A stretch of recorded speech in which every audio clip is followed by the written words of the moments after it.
H.R. 127. Now, this was a bill that was introduced in the early to mid part of January. It's not made it out of committee yet. The House has not taken a vote on it, and of course, it's not made it to the Senate or to Biden's desk. But this is something that I feel is very important to look at, because all of the things that we've been told for years about how nobody's going to take our guns, nobody's going to do anything, this puts squarely in the forefront. And this is something that we've heard for years from gun control groups that they would like to have done, but it's never been put forward anywhere in the United States Congress until now. One of the most egregious violations of the Second Amendment I have ever seen. We have that today on the WireTap.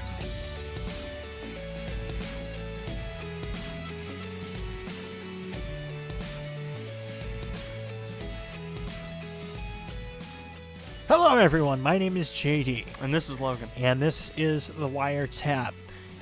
House Resolution 127. Today we are going to do a deep dive through this bill, and it is something that will make your head explode whenever we actually start looking at the content of what is in this bill and what the ramifications would be if it passes. Now, I'm an optimist, but sometimes that leads me to be wrong, but I would like to believe this is a bill that I'm not going to say wouldn't make it out of committee. Unfortunately, I think it will make it out of committee. I think the House will have a vote on it. I would like to say that it would not make it out of the House. However, I'm not confident in that whatsoever. I don't think that it will make it past the Senate, however. I don't think it'll make it past the Senate. You've seen the Democrats already running into issues in the Senate with Manchin and, what's her name, Sinema? Something, I don't know. But, I mean, you've had a problem already with some Democrats in terms of how far they're willing to go in the extremist portion of the liberal agenda. And, I mean, because you know, those certain senators are ones that are running into re-elections here within the next 2 years at midterms. Now, you would think that people in the House of Representatives would, Democrats in the House of Representatives would be a little more keen on that, but, I mean, considering how they're elected every 2 years, but I guess that's not the case. But I'm not very confident that it won't make it through the House. I mean, whenever you have Nancy Pelosi at the helm, anything is possible. I'm not very confident that it won't make it past. It's a slim majority. It may or may not. I mean, Democrats only have a majority of a couple seats, and I just totally destroyed our table, my leg. But they only have a majority of a couple seats. And who knows, maybe not. You know, maybe some Democrats that are elected in red states and red areas will take a second thought before voting for one of the most, and this is without exaggeration, the most radical gun control bill that I've ever seen in my life. This is the stuff that left-wing gun control groups has been calling for decades, but none of it has ever been put forward into law. Yeah. Well, none of it has obviously never been put into law, but not even proposed in the United States Congress until now. And let's just go ahead and switch over to the actual content of the bill here. And you gotta love the byline here. To provide for the licensing of firearm and ammunition possession and the registration of firearms, and to prohibit the possession of certain ammunition. Nothing screams shall not be infringed rather than that statement right there, that little summary as to the purpose of H.R. 127. And as I said, it was introduced there early in January 4th of 2021 by Miss Jackson Lee. And I have certain portions highlighted. And, I mean, they're again to provide for the licensing of firearm and ammunition possession, registration of firearms, and to prohibit possession of certain ammunition. And I mean, before we even get any further in this, we can take a look at the author of the bill, Jackson Lee, who claims that AR-15s fire 50 caliber rounds. Yeah, I mean, if you try to put a 50 caliber round in an AR-15, for one, it won't chamber, and for two, if you really tried, If you managed to get it to go off. If you managed to some way to cause the firing pin to ignite, Good luck. the primer in the base of the cartridge, then good luck, because your gun is exploded by that point, and you're probably dead, if we're being completely honest. If you try to put a 50 BMG in an AR-15, somehow get the firing pin to indent the bottom of the cartridge, you're dead. Sorry. So it doesn't really matter. Heck, I would advocate for that, just for natural selection and people winning the Idiot of the Year award. Give it a try. Go ahead. Prove your theory. So, the firearm registration system. This is one of the first things in the bill. Under the firearm registration system, the owner of the firearm shall transmit to the Bureau, which is the good old ATF up here, the Alcohol, Tobacco, Firearms, and Explosives Bureau. But basically what this is it's creating a national registry for all firearms, which is something that, as I've said before, this is like the fever dream of gun control groups. This is David Hogg's like fever dream right here. This has been the first bullet point on every single pamphlet. Yeah, is this bill. And they've been talking about a national firearms registry for years, for decades. But this is really the first time that we've seen something of this scale put in to the United States Congress, presented in the United States Congress as a legitimate legislative attempt to codify these kind of things into law. But in this registration system, it will have the make, model, and serial number of the firearm, the identity of the owner of the firearm, the date the firearm was acquired by the owner, and where the firearm is or will be stored. All the way down to where it is in your home and where and how it is stored in your home. Why would the government want to know that? And this is what we've heard for how many years. People have said, oh, you're just being ridiculous. Nobody wants to take your guns. And then you have Beto O'Rourke, who stands directly in the way of that and says, yes, we want to take your AR-15s and AK-47s. The government does not ever want to create a registry or know where something is that they do not intend or do not want to have the capability, if the occasion should arise, to take or confiscate from you sometime in the future. Mm-hmm. They don't. The only reason they want to know that kind of stuff is if they intend to take it or they want to be able to take it if the need should arise. Why do you register your vehicles? Why do you register anything with the government? It's so they know where to find it. They know where to go if they want to take it. The other interesting thing, the other interesting little wrinkle in this whole firearm registry thing is who has access to that information. And it's one thing even if it's just the government who can look at this kind of stuff, but as it says here, the Attorney General shall make the contents of the database accessible to all members of the public, all federal, state, and local law enforcement authorities, all branches of the United States Armed Forces, and all state and local governments as defined by the Bureau. Make the contents of the database accessible to everyone. I'd be interested to know if everything that they would include, because this bill, there are a lot of things that are intentionally kind of vague on purpose, so that there's a lot of legal wiggle room there. But I'd be interested to know what kind of contents from the database, from what we just went over, that it's going to be collecting, the make, model, serial number, where it is, date, blah, blah, blah. I'd be interested to know how much of that would be available to the general public, even all the way down to where and how the firearm is stored. That's available to the general public. that kind of stuff. Well, I mean, for one, you're going to have the name of the owner. I would think at the very least you would have the name of the owner, the types of guns that they have. And with the way that social media is, with the way that people do things on Twitter and Facebook and whatever else, in terms of doxing people, ruining their lives, having, their sponsorships, their deals, their partnerships dropped, canceled, do you really not think that people are going to look to see who has firearms? Yeah. Do you really think that they're not going to do the same thing to those kind of people, to try to shut them up, to try to shut them down, and try to ruin their lives because they disagree with them politically? Or immediately after a mass shooting, they're going to start going after people who own firearms, celebrities, people in the media, normal people. Whenever you try to get a job, somebody will go to that firearms database and just look you up to see if you own a gun. And they'll be like, well, we don't really want you. We're going to have to pass, on you. You really think that will not happen? You think moms demand action or whatever they aren't going to use this? They aren't going to use the information here?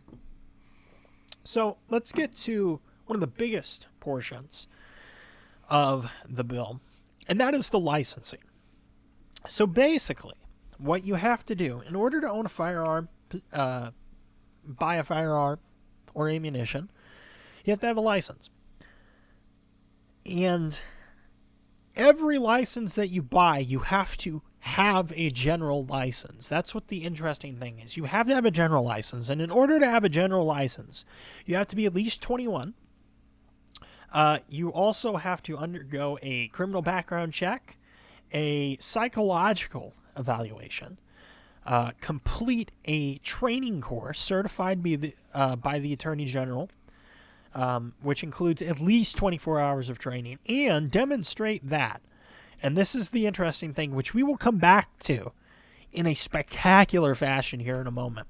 Demonstrate that on issuance of the license, you will have in effect an insurance policy issued under subsection D. Wait until we get to subsection D with the insurance policy, because it will make your head explode.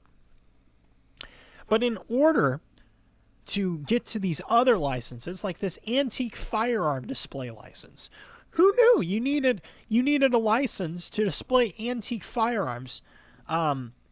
You have to have the license, the general license in subsection A. So if you want to display antique firearms in your residence, you have to undergo all these things. You have an old Sharps rifle from the late 19th century that you would like to display on your wall. You have to undergo a psychological evaluation. It might not even fire anymore. Yeah, it might be inoperable, but you would like to display it. You have to undergo psychological evaluation, background check, and have an insurance policy, which we'll get to under this, which makes it even more ludicrous and insane. You also have to supply proof that you own the antique firearm. Describe the manner in which it will be displayed, etc., and demonstrate that you have provided for the storage of the firearm in a safe or facility approved by the Attorney General. You also have the military style weapons license, which here we go with the military style stuff again. Anything that's not a musket, I guess. Basically, in Democrat terms. To where and they will define some of what means a military style weapon here in a little bit, but you have to again have the general license, and you also have to complete a safety training course again, certified under the Attorney General, and the use, safety, and storage of the weapon, and 24 hours of training and live fire training. Now here it gets a little bit into the psychological evaluation, which is really just kind of intentionally vague as well. There's not a whole lot of detail. It's hard to believe we're only on page 6. It doesn't really give you a whole lot of detail about what is entailed in this psychological evaluation, except that the licensed psychologist interviewed, as blah, blah, blah. It might interview spouses or at least 2 other persons, blah, blah, blah, to determine the state of the mental, emotional, and relational stability of the individual in relation to firearms. I wanted to touch on just this a little bit, because then it gets into reasons why you might be denied a license. And, of course, it says if the individual has been hospitalized with a mental illness. And then it has right here that I find interesting, addiction to a controlled substance or alcohol. Again, very vague in what exactly that means, because it also gets, is addicted to a controlled substance or alcohol, blah, blah, blah, blah, blah. It is... Do you not think that is not going to be tested and kind of pushed to the limits anyway? Yeah. Do you not think that portion there, addicted to a controlled substance, and it says within the meaning of the Controlled Substances Act, or alcohol, which it has outside of said parentheses. And the problem... So what does, because they never really define the parameters of what addiction to alcohol means. And what always happens with these bills, they pass them in such a way to where it defines addiction within a reasonable term, but within 10 years they turn around and they tighten those restrictions even more. Yeah, and they'll redefine in both what of these addiction instances, they talk about controlled substances within the meaning of the Controlled Substances Act. And then outside of that, it says, or alcohol. It never defines, it never refers to an act as to what alcohol addiction is. So do you not think that will not be pushed to its limits? Oh, little Jimmy says that his dad likes to throw on back every once in a while. Denied. Alcohol addiction. You like to go out a little too much on a Friday night, You like to throw just one too many back. Denied your license. Do you really not think that won't happen? Now here we are to subsection D. A firearm insurance. So what you have to do in order to have the general license, the military style license, to display an antique firearm, you have to have firearm insurance. This insures the person against liability for losses and damages resulting from the use of any firearm by the person for the 1-year period that begins with the date the policy is issued. Don't you have to buy insurance through the state? You have to buy, it's provided through the Attorney General, but look at this little detail here, that you have to pay $800. The fee specified in this paragraph is $800 to buy a firearms license. So in order to own or possess ammunition or to buy it or anything of the such, you have to undergo psychological evaluation. You have to undergo background check. You have to undergo a training course. And you have to buy an insurance policy from the state for $800 in addition to being 21. And what is that insurance policy going to do for me? It's because you have to buy it. You have to buy it in order to own the license. You have to pay $800 to own a license, to be able to exercise your right to own a firearm to protect yourself or to use for conservation purposes. Mm-hmm. And then it goes through military style weapons defined, and it just names off a whole bunch of different firearms. Your Beretta AR-70, your Uzi, your Galil, your Colt AR-15, Fabrique Nationale, so on and so forth. Steyr, your revolving cylinder shotguns like the Street Sweeper and Striker 12, because that's really any different than your 5-round capacity pump shotgun. It's just it has a cool little drum mag on it that is only, reliable, I would say, about 60 to 70% of the time. I wouldn't bet your life on that one. A semi-automatic rifle that has the ability to accept a detachable magazine, and this is what's interesting, because this is defining what is restricted. So a semi-auto rifle that has the ability to accept a detachable magazine, which is like all of them. I guess M1 Garands are exempt from this because they don't have a detachable magazine. They have an internal.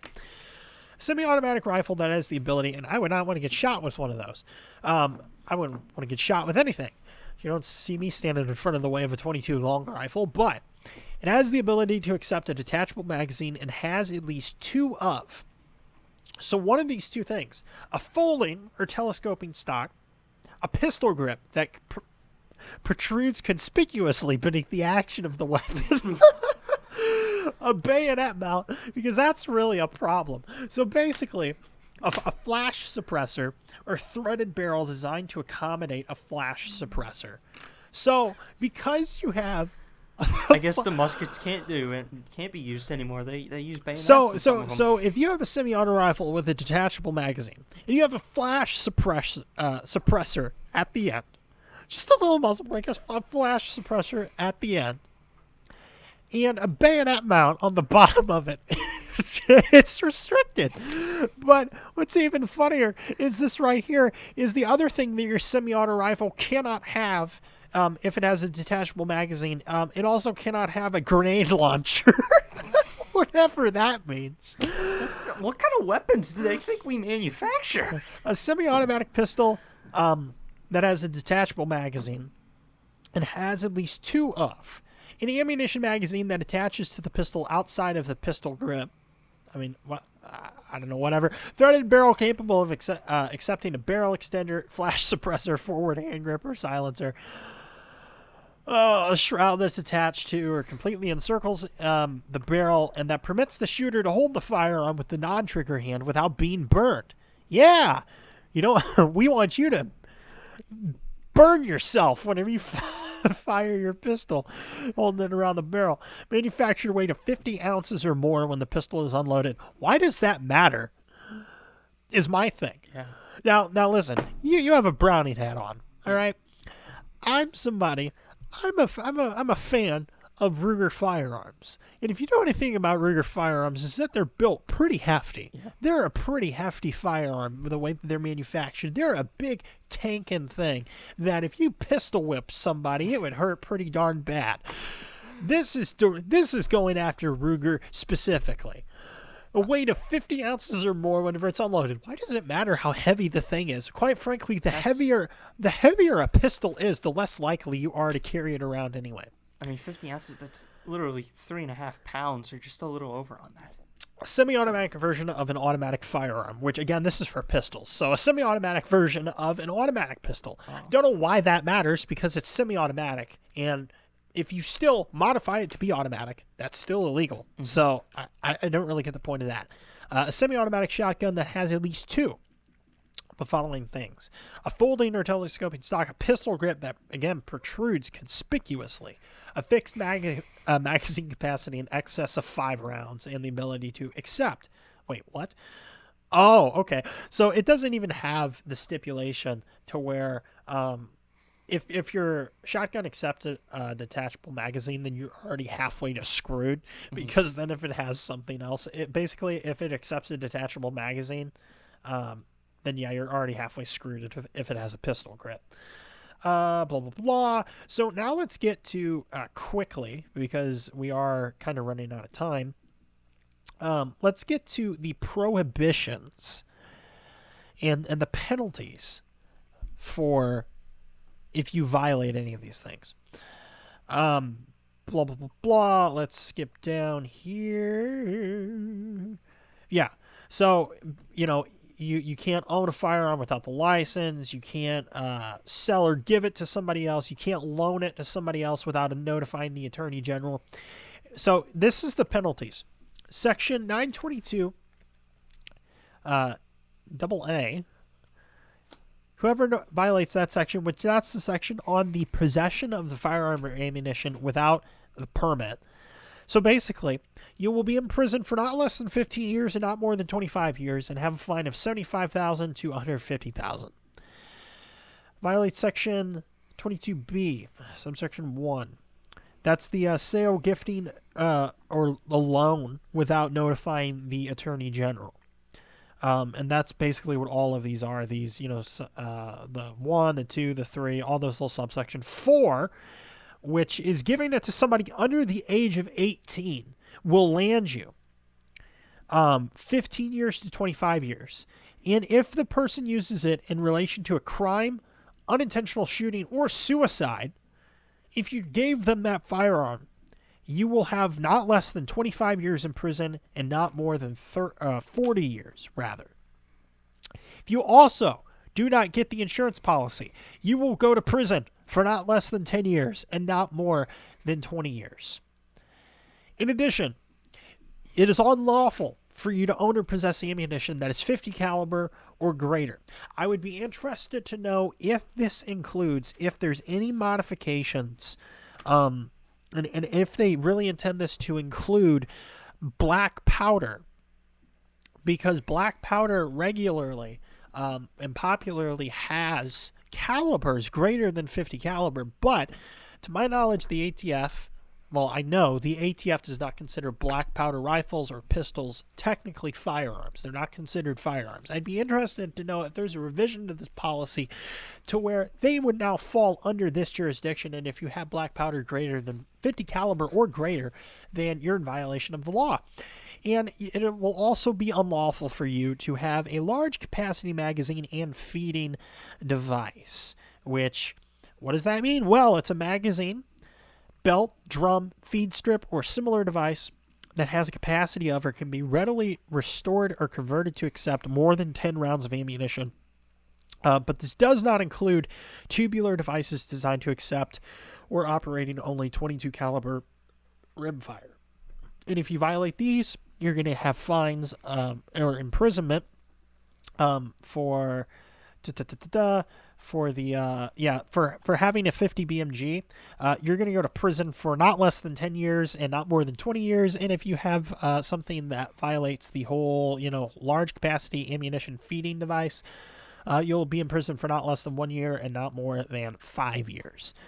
And that is the end of the bill. Now, we've run pretty long here, but there was a lot to kind of get to and to run through. 19 pages of unconstitutional amendments. Well, I mean, there's... and proposals. Like 27, at least from what I was seeing, 27 pages or so of this bill. But there was a lot to get to. And just doing my due diligence to try to run through it all. But this is by far one of the most just unconstitutional things that I have ever seen. So there's really not a lot of passion about this topic right now besides people who make this their pet issue. But imagine what happens whenever there's another school shooting or a mass shooting somewhere. And then this has been sitting there. Maybe it's just sitting there floating around in the House, and then they decide to take it up. This is the kind of stuff that over the next 2 years can be totally fast-tracked because the Democrats have everything. And it requires us to know exactly what they're doing. Mm-hmm. I don't know what people have really been saying online about this because, quite frankly, I've been kind of out of the loop on some things for the last couple of weeks.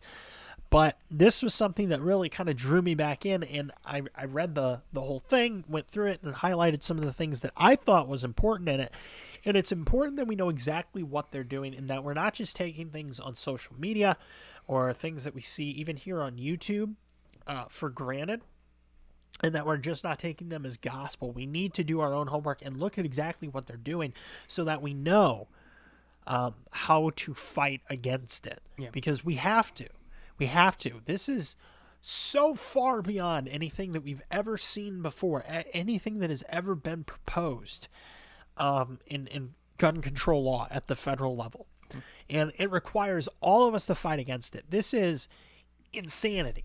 That you have to get a license, you have to undergo all of these things, register your firearm in a publicly available database that may or may not include the information available to the public as to what firearms you have, where they're stored, and where the authorities can find them if they ever come to your home to confiscate your firearm. Mm. And in addition, you have to purchase an $800 insurance policy, which, sounds really reminiscent of the Obamacare penalty tax that you had to pay if you did not buy insurance, or were going to be self-pay and you had to pay a penalty. Yeah. This is insanity. None of this. And we all know this if you have an ounce of intelligence in you know that this is certainly not what shall not be infringed means. But we'll have to leave it right there. Thank you so much for joining us on this episode of the WireTap. Make sure you visit the links down below to our other social media. And for Logan, I'm JD saying goodbye, God bless, and we will see you in the next episode.